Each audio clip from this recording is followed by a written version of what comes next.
Here's my audience.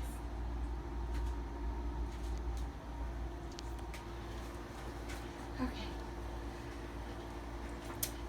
Have you ever wondered if your questions aren't enough, or better yet, if they're not specific enough? Well, using the Socratic method has allowed us to better think our questions. It is in conversation between a questioner and someone who answers the questions.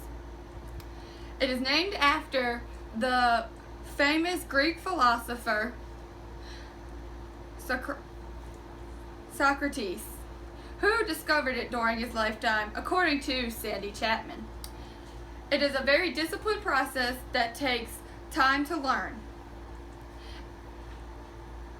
It is a method that involves questions instead of answers.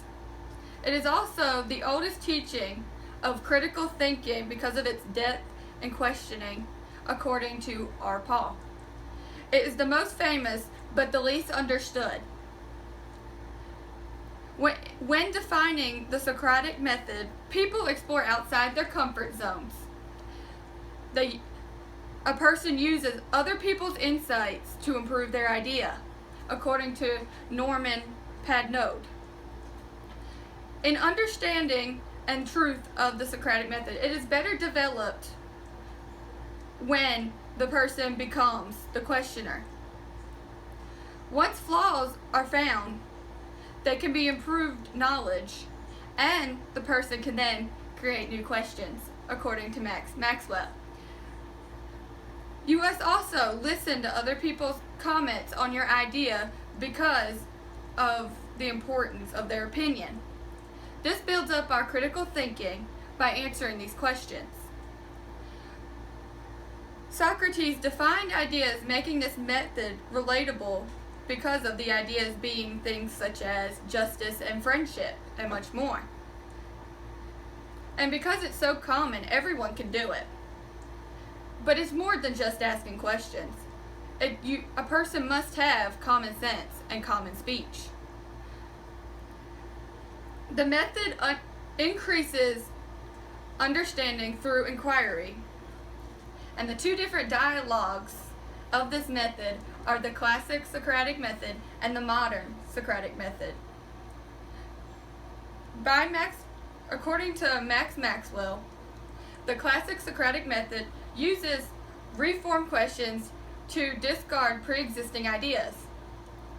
Instead of the same questions over and over, people use creative questioning to get the answers.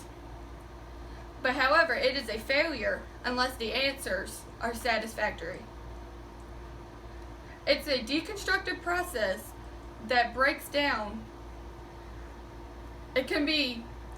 Answers can be Socratic or classic Socratic, depending on the answer given. However, modern Socratic method can lead a person to knowledge through small steps. It is based off of a specific belief and is constructive, unlike the other two, which is why it's the most widely used today. It uses multiple questions to help gain knowledge rather than using long and exhausting questions. It is used in the dialogues of Plato, and it's famously used in the geometry experiment named Meno. However, when putting all three into action, the actions form can be applied to all three. It puts the focus on the journey ahead instead of being behind.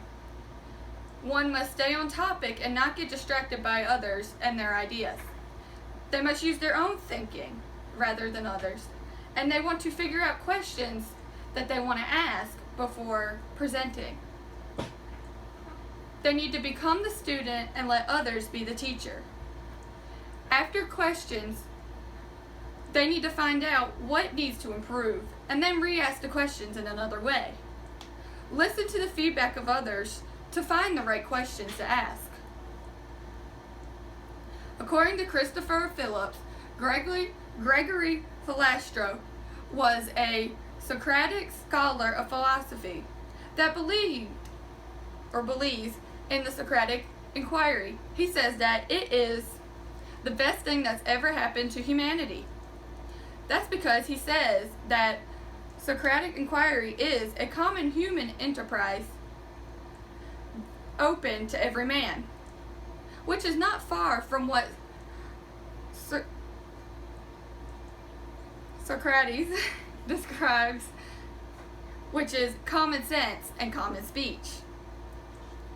All of these things benefit society in many ways. However, the most committed use in society is through law and education in schools. Law schools use it for students before going into the field so they are prepared for the intense questioning, according to Max Maxwell. It is also used in education by students engaging in their learnings with questions to help better clarify their confusion. Students can then prove questions that they are not normally asked, according to Heather Coffey. The Socratic method has been used for over 4 decades, and it is still used today to help everyday people to create their own ideas. If the Socratic method did not exist, then the world wouldn't have so many successful inventions and ideas. Without being able to ask these questions to get knowledge, nothing would ever improve or change.